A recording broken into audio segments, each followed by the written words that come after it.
wabarakatuh. Raditu billahi robba wa bil islami dina wa bi Muhammadin nabiyya wa rasulah.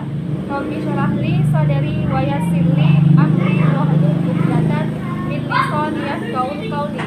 Segala puji hanya milik Allah Subhanahu wa taala yang telah memberikan kita nikmat, kesehatan dan kesempatan sehingga kita dapat berkumpul di tempat ini. Dan tak lupa kita kirimkan sholawat serta salam kepada baginda kita Nabi Muhammad Sallallahu Alaihi Wasallam. Baik, langsung saja perkenalkan, nama saya Reski. Di sini saya selaku moderator. Adapun judul makalah kami dari kelompok 4 yaitu tantangan masa depan. Adapun pembawaan materi pertama yang akan dibawakan oleh Saudari Dian Hardianti, dan pemateri kedua akan dibawakan oleh Sri Delvis, dan pemateri ketiga akan dibawakan oleh Nuraisyah, dan pemateri keempat akan dibawakan oleh Saudari Reski, dan pemateri kelima akan dibawakan oleh Saudari Gita Amelia. Baik, langsung saja untuk mempersingkat waktu, saya persilakan kepada pemateri pertama untuk membawakan materinya. Perkenalkan, nama saya Dian Hardianti, NIM 1922063. Saya di sini sebagai pemateri pertama yang akan membahaskan materi mengenai globalisasi ekonomi dan masalah pengangguran. Pertama, globalisasi ekonomi. Titik tolak yang dianggap paling tepat untuk memahami fenomena globalisasi ekonomi dewasa ini dan di masa yang akan datang ialah bahwa sepertiga penduduk dunia masih hidup dalam kemiskinan. Walaupun ada berbagai kriteria yang dapat digunakan untuk mengklarifikasikan warga masyarakat yang hidup di bawah garis kemiskinan. Contohnya kriteria Bank Dunia yang menggunakan pendapatan per kapita sebesar $370 Amerika sebagai tolak ukurnya. Dengan perkataan lain, masyarakat kemiskinan adalah masalah yang sudah menerima sifatnya dan bahwa tidak ada satu negara bangsa manapun yang secara sendirian memiliki kemampuan untuk menghapuskan kemiskinan tersebut. Oleh karena itu, mutlak diperlukan kerjasama baik yang sifatnya multilateral, regional, dan bilateral untuk mengatasinya. Pertanyaan seperti itu memang mudah dibuat. Dalam praktek, mewujudkan kerjasama tersebut sungguh merupakan hal yang sangat sulit dengan adanya kemampuan dan keputusan politik sekalipun. Kategorisasi negara-negara bangsa dilihat dari sudut tingkat perekonomian. Negara-negara di dunia dapat digolongkan pada 3 kategori utama, yaitu negara-negara industri maju, negara-negara industri baru, dan negara-negara miskin yang sedang membangun yang tahap industrialisasinya masih terbelakang. Negara-negara yang termasuk kategori pertama adalah sejumlah negara yang diukur dengan kriteria tertentu seperti gross domestic product per kapita dan pendapatan per kapita sudah mencapai puluhan ribu dolar Amerika. Hampir semua negara tersebut terletak di bagian utara bumi ditambah dengan Jepang. Negara-negara industri maju tersebut bergabung dalam klub yang sejak lama disebut G7. Meskipun belakangan ini anggotanya bertambah dan masuknya Rusia. Volume perdagangan negara-negara tersebut baik antara mereka maupun dengan negara-negara lain di luar klub yang sangat besar. Secara tradisional, di negara-negara tersebut terdapat perusahaan-perusahaan multinasional yang seperti dimaklumi. Ciri-cirinya antara lain adalah A. Modal kerjanya yang sangat besar, B. Beroperasi di banyak negara, C. Produknya yang sangat beragam, D. Penghasilan yang demikian besarnya sehingga ada kalanya melebihi pendapatan negara di mana perusahaan tersebut beroperasi. Kemudian jumlah karyawan termasuk kelompok manajer yang sangat banyak dan terdiri dari berbagai suku, ras, dan asal-usul nasionalitas.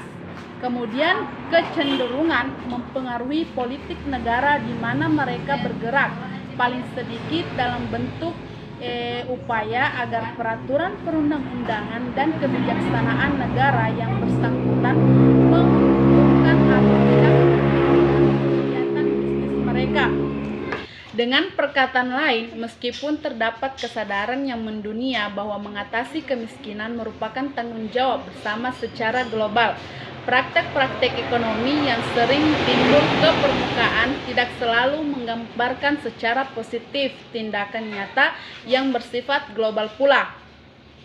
Bahkan negara-negara industri maju tersebut sering memperlakukan negara-negara yang sedang membangun sebagai sumber bahan mentah atau bahan baku dengan harga murah, sumber tenaga kerja dengan upah yang rendah, sebagai daerah pembuangan produk tertentu yang di dalam negeri sendiri sudah dianggap kadaluarsa. Hubungan selatan-selatan pun tidak selalu lancar, antara lain karena persepsi tentang kepentingan nasional yang sudah disinggung di atas. Selanjutnya, pembahasan mengenai masalah pengangguran.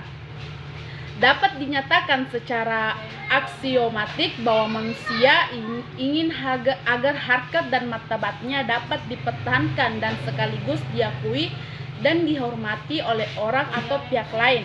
Mempertahankan harkat dan martabat tersebut menumbuhkan hasrat mandiri, berarti tidak tergantung kepada orang lain atau pihak lain dalam mengurangi lautan hidup. Masalah pengangguran sungguh merupakan masalah yang sangat rumit ini karena antara lain jenisnya yang beraneka ragam dan implikasinya yang bersifat multifaset, yang berarti pemecahannya pun menuntut pendekatan yang multifungsional dan lintas sektoral.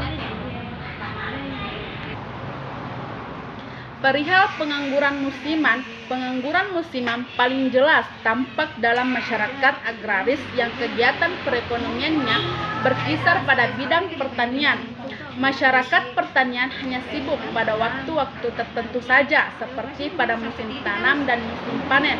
Jika terus bertahan dan tinggal di desa antara kedua musim tersebut, para petani tidak mempunyai kegiatan yang menambah sumber penghasilan keluarga. Itulah sebabnya mengapa terlihat banyak orang desa yang datang ke kota mengadu nasib seperti pekerja sementara di proyek-proyek fisik seperti pembuatan jalan, panggilan gorong-gorong, kuli bangunan, dan lain sebagainya.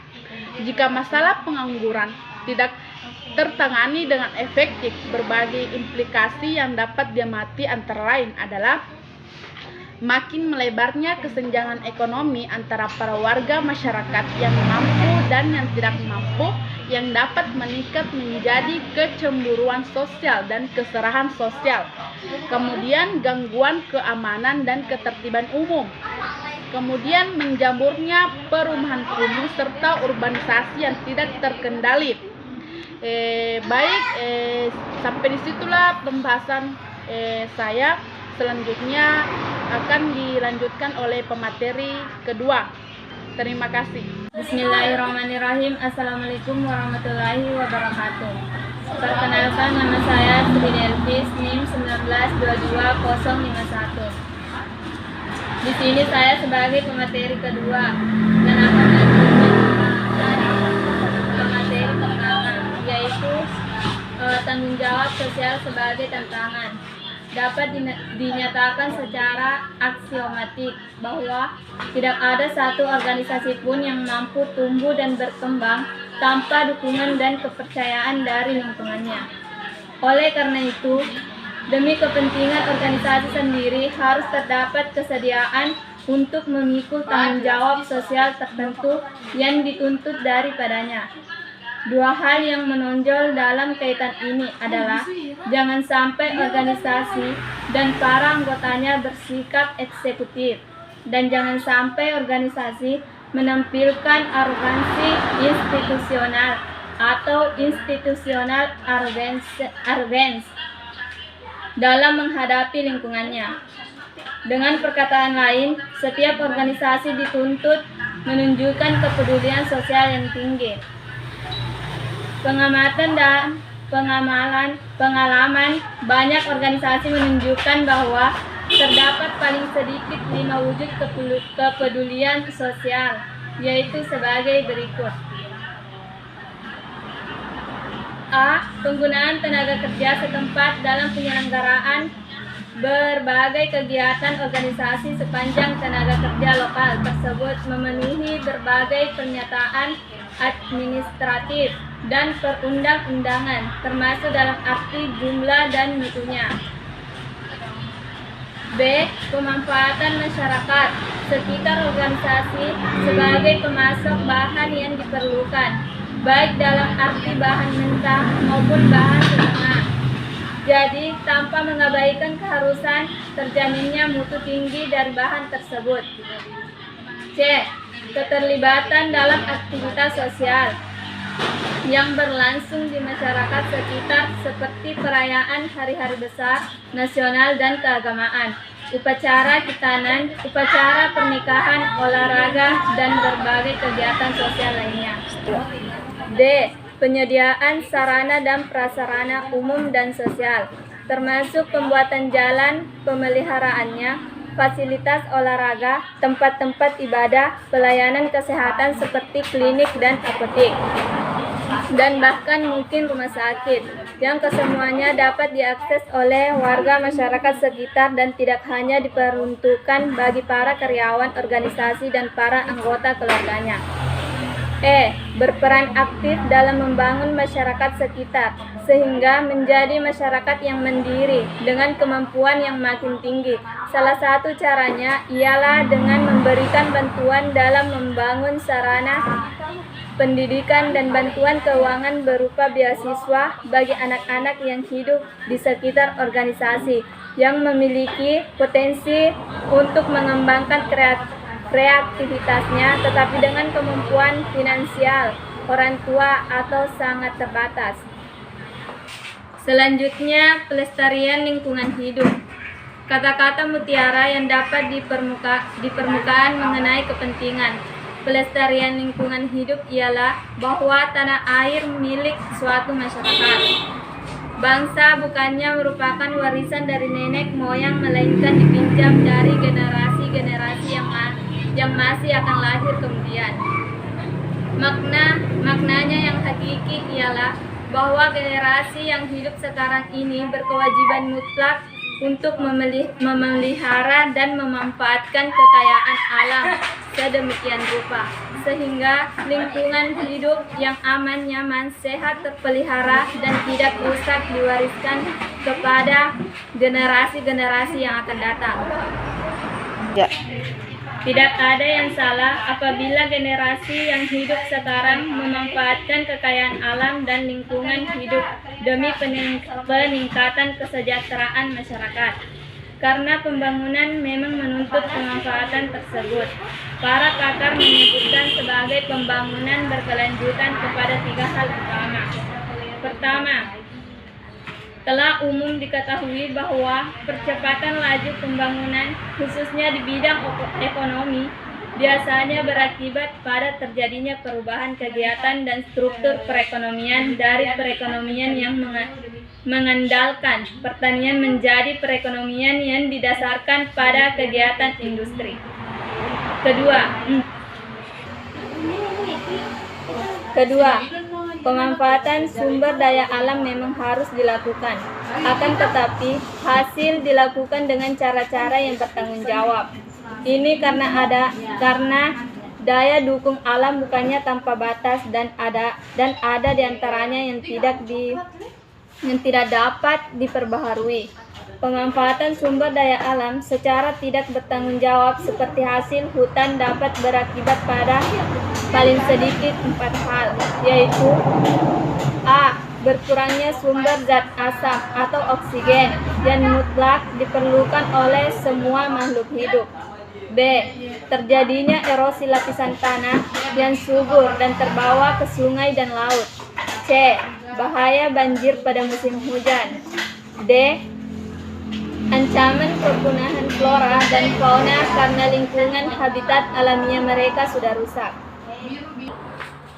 Ketiga, keberhasilan pembangunan ekonomi berakibat pada meningkatnya kesejahteraan masyarakat yang antara lain berarti meningkatnya daya beli masyarakat tersebut untuk memuaskan berbagai kebutuhan primernya, bahkan juga untuk memuaskan berbagai kebutuhan sekunder dan tertiernya, termasuk kebutuhan sosial, kesehatan, pendidikan, rekreasi, dan olahraga, serta kebutuhan yang berkaitan dengan status sosial seseorang yang sering terwujud. Timbul status tersebut, dengan perkataan lain timbul konsumerisme di kalangan masyarakat yang juga menghasilkan limbah yang digolongkan sebagai limbah rumah tangga. Ketiga, hal tersebut turut berperan dalam menimbulkan ancaman terhadap lingkungan hidup, baik di darat, di laut, maupun di udara. Pencemaran udara terjadi karena makin banyaknya karbon dioksida dan karbon monoksida yang dihasilkan antara lain oleh berbagai jenis industri dan sarana angkutan yang jumlahnya bertambah secara eksponensial serta dibuang ke udara. Itulah materi yang sempat saya bawakan dan kemudian akan dilanjutkan oleh pemateri ketiga. Terima kasih. Bismillahirrahmanirrahim. Perkenalkan, nama saya Nur Aisyah, NIM 1922065, yang akan membahas pertama peningkatan mutu hidup. Merupakan tantangan sentral yang berkisar pada pengakuan atas harkat dan martabat manusia sebagai insan politik, insan ekonomi, makhluk sosial, dan sebagai individu yang mempunyai jati diri yang khas. Mutu hidup di bidang politik, para pakar sudah lama menekankan bahwa sebagai insan politik, salah satu kebutuhan manusia yang bersifat mendasar ialah memperdayakan untuk menentukan jalan hidupnya dalam kehidupan bermasyarakat, berbangsa, dan bernegara, antara lain melalui A. Kebebasan berserikat, B. Kebebasan menyatakan pendapat, C. Kebebasan memilih wakilnya dan lembaga legislatif, D. Kebebasan menggunakan jalur politik yang dipandangnya paling tepat untuk menyalurkan aspirasi politiknya, E. Akses yang mindah kepada aparatur pemerintah untuk memperoleh pelayanan yang dibutuhkannya, F. Kesempatan yang luas untuk melakukan pengawasan sosial. Kesemuanya itu tersimpul dalam kehidupan politik dan demokratis. Itulah sebabnya salah satu aspek kehidupan yang menjadi sasaran pembangunan adalah di bidang politik. Mutu hidup di bidang ekonomi. Peningkatan mutu hidup di bidang ekonomi pada dasarnya berkisar pada peningkatan taraf hidup. Dengan demikian, perhatian utama pada umumnya ditunjukkan pada peningkatan kemampuan seluruh warga masyarakat untuk memuaskan berbagai kebutuhan yang bersifat primer dan biasanya terwujud dalam kebutuhan yang bersifat materi. Selanjutnya saya akan membahas tentang penerapan norma-norma dan etika. Salah satu hal yang membedakan manusia dari makhluk hidup lainnya adalah daya pikir, akal, dan nalarnya. Daya pikir, akal, dan nalar tersebut menjadi manusia mampu membedakan antara yang benar dan salah, antara yang baik dan buruk, antara halal yang haram, antara yang pantas dan tidak pantas dilakukan, antara yang wajar dan tidak wajar. Dengan perkataan lain, manusia dalam aksi dan interaksinya dengan manusia lain terikat kepada norma-norma moral, etika. Keterikatan tersebut berlaku dalam semua tindakan yang dilakukannya. Perwujudannya pun sungguh beraneka ragam, dan sekedar sebagai contoh untuk diantaranya tersinggah berikut ini. A. Dalam upaya mencapai tujuan, norma-norma moral etika pasti tidak membenarkan penggunaan segala cara untuk mencapai tujuan. B. Loyalitas, dan yang dimaksud di sini adalah kesetiaan kepada berbagai pihak di mana seseorang menjadi anggota, misalnya kepada negara, bangsa, pemerintah, organisasi, di mana seseorang berkarya kepada atasan, rekan-rekan setingkat, dan kepada para bawahan. C. Kejujuran kepada diri sendiri, organisasi, mitra kerja, dan masyarakat luas. Misalnya seorang produsen barang tertentu harus jujur dalam mempromosikan produknya dalam arti mutunya, harganya, manfaatnya, dan jaminannya. D. Etos kerja. Setiap orang yang berkarya pada suatu organisasi salah satu terikat pada etos kerja yang ditetapkan dan diserapkan bersama. Kaitannya antara lain adalah dengan produktivitas kerja, cara kerja yang efisien dan efektif.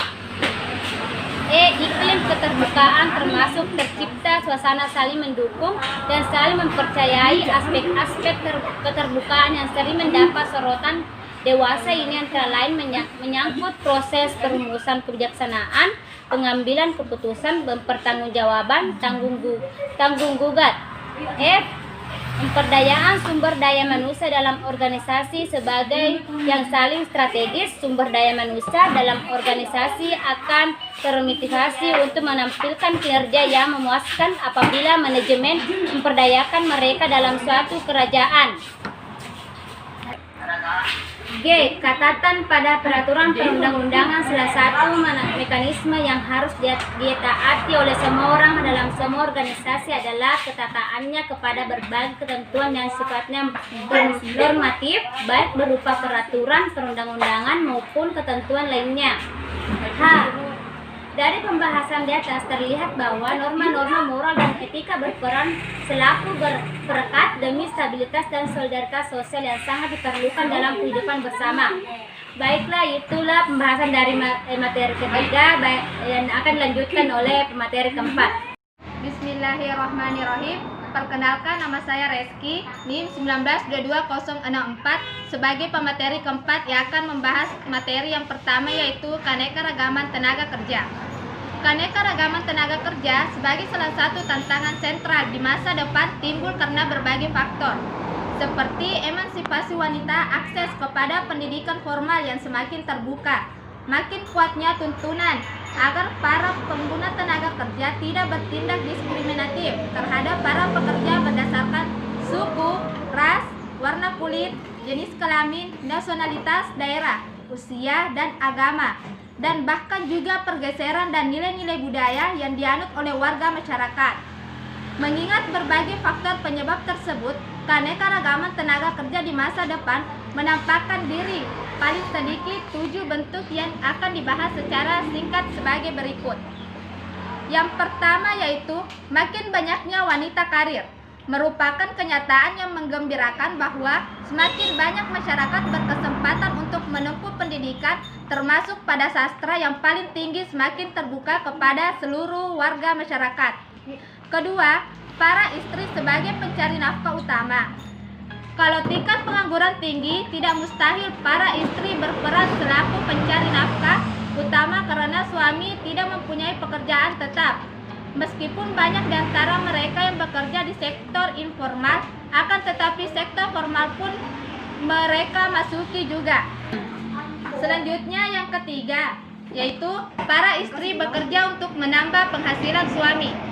Situasi lain yang berakibat pada makin banyaknya kaum wanita memasuki pasaran kerja ialah jika penghasilan suami dirasakan tidak mencukupi atau membiayai seluruh kebutuhan keluarga secara wajar.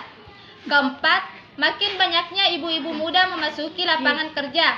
Meskipun bukan mereka hal yang pantas untuk dibanggakan, kenyataan menunjukkan bahwa di kalangan masyarakat, khususnya di kalangan sementara kaum wanita remaja, terjadi pergeseran nilai tentang kesakralan lembaga rumah tangga, antara lain kebebasan seks. Yang terakhir, warga masyarakat yang menderita kelainan seksual disenangi atau tidak di masyarakat. Terdapat warga tertentu yang menderita kelainan seksual di masyarakat tertentu. Kelainan tersebut sudah tampak secara terbuka, sedangkan di lingkungan masyarakat lain kelainan itu masih disembunyikan. Pembahasan selanjutnya itu konfigurasi demografi.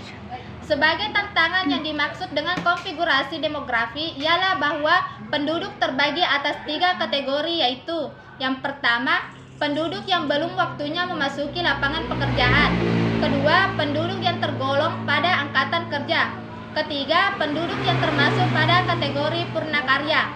Seperti dimaklumi, penduduk yang belum waktunya memasuki lapangan pekerjaan adalah anak-anak seperti yang telah disinggung di atas. Sesungguhnya tidak boleh dipekerjakan. Tempat mereka adalah sekolah belajar untuk mempersiapkan diri menghadapi masa depan yang penuh dengan tantangan dan harapan. Berkat peningkatan taraf hidup, antara lain dalam bidang kesehatan, jumlah kelompok ini akan semakin besar. Kenyataan menunjukkan bahwa jumlah bayi dan anak-anak balita yang hidup semakin besar, padahal mereka tergolong pada penduduk yang belum produktif dilihat dari sudut pandang kekayaan. Penduduk yang termasuk pada kategori ketiga adalah mereka yang tidak produktif lagi, karena usia yang sudah lanjut mereka sudah turun dari panggung kekayaan. Jumlah mereka ini pun akan semakin besar, antara lain karena harapan hidup makin panjang, perbaikan gizi yang terus meningkat, dan akses kepada pelayanan kesehatan dengan tersedianya obat-obat yang efektif.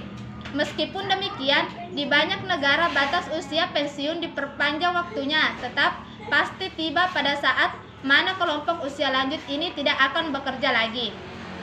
Demikianlah materi yang bisa saya sampaikan. Kemudian pembahasan selanjutnya saya alihkan kepada pemateri kelima. Terima kasih. Baik, saya atas nama Gita Amalia NIM 1922050 sebagai pemateri kelima akan melanjutkan pembahasan dari pemateri keempat, yakni tentang penguasaan dan pemanfaatan ilmu pengetahuan dan teknologi dan bidang politik sebagai tantangan. Pembahasan pertama, yakni perkembangan ilmu pengetahuan. Dewasa ini sering terdengar ungkapan bahwa ilmu pengetahuan dan teknologi sebagai salah satu produknya belum pernah berkembang sepesat seperti sekarang ini. Ada yang mengatakan bahwa salah satu faktor penyebabnya ialah 90% dari semua manusia termasuk kategori pakar yang pernah hidup di dunia ini masih hidup sekarang. Nah, jika data tersebut benar-benar dan tidak ada alasan untuk meragukannya, tidaklah mengherankan apabila ilmu pengetahuan berkembang dengan sangat pesat.